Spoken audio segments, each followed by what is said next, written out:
experience. So, Pastor, in dealing with God Embassy as a church, what was the first reaction of some of your people when you introduced? First of all, tell us, what did you introduce? Why did you introduce it that way? And what was the response or the first reaction of your people? The first thing I introduced was that I told all my 700 pastors that they must all go to a school with me. Wow. I announced a school, a leadership school that was compulsory for people to go through. And if you don't go through it, you've got to listen to the tapes. And so that's maybe about 10, 12 hours of teaching. And then after that, it's not just business as usual.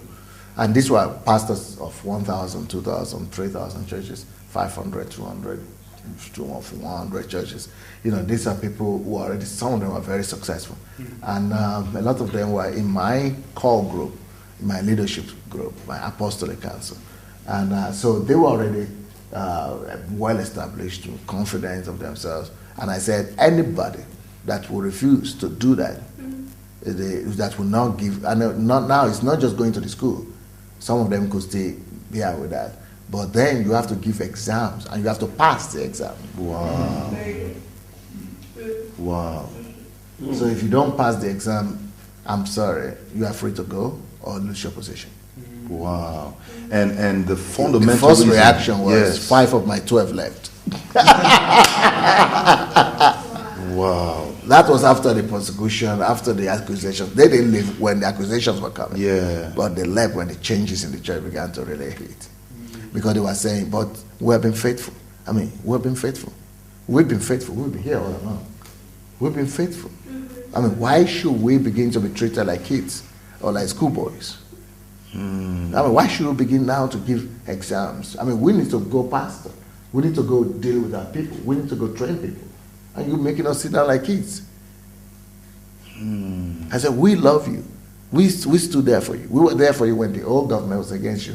We were there for you when the press was against you. We were there when when everything was going wrong. We are there for you. And now, is that what you want to do with us? So they counted that as wickedness from my part. But those of them that were hearing God, because 5 left, 7 remained.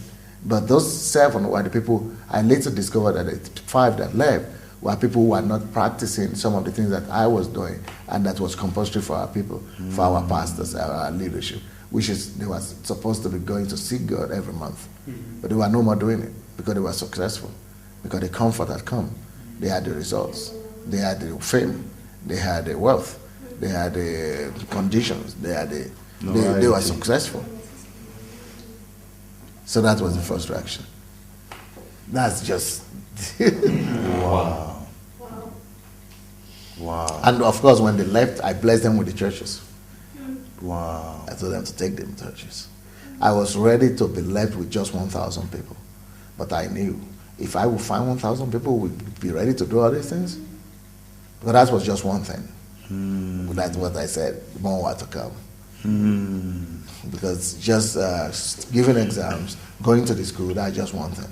And what that was meant to do was that it was supposed to create, because every month you are supposed to do a new exam. So it's supposed to create the atmosphere of heaven from the church to go with them home. So when they go home from the church, they are thinking of the assignment they need to do. They are thinking of the message and how to answer the questions. I see. So every day, instead of them watching the soap opera, instead of them running about on the internet, doing something, messing up, they have a deadline they needed to meet. Wow. And they are working on it till the end every day. So every day of the week, for the whole month, they have to be busy doing something connected to the kingdom. Wow. And we saw a piece of that in the...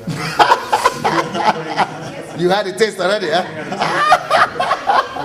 Noah described it, but as soon as the teaching came, I mean, maybe 2 hours of teaching, immediately we had to go and apply what we learned, had questions to answer. So even when I was eating my lunch, looking at my iPad and trying to type my answer. So I'm still thinking about the message even after the message is and you still have to write it down. I still have to write it down. Sometimes still do research. Yes. And evaluate myself. Pastor, it's not just doing assignments for doing sake, like you said.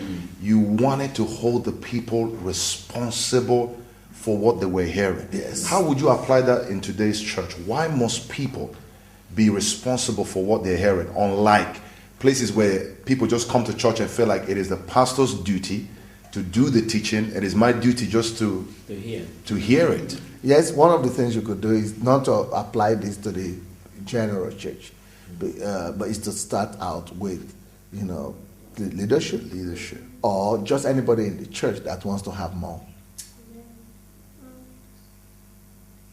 Then on the ones on Sunday, if you don't want to chase all of them away like I did, you could keep on feeding them what they wanted on Sundays. But there was a reason why you wanted to make them accountable. Did you feel the Word of God was too important just to be... Well, because they were not having time to do that themselves. Wow. And they didn't consider it important because they were going to come back on Sunday anyway. Mm-hmm. And they were still going to have another word, so they didn't really need to work on it.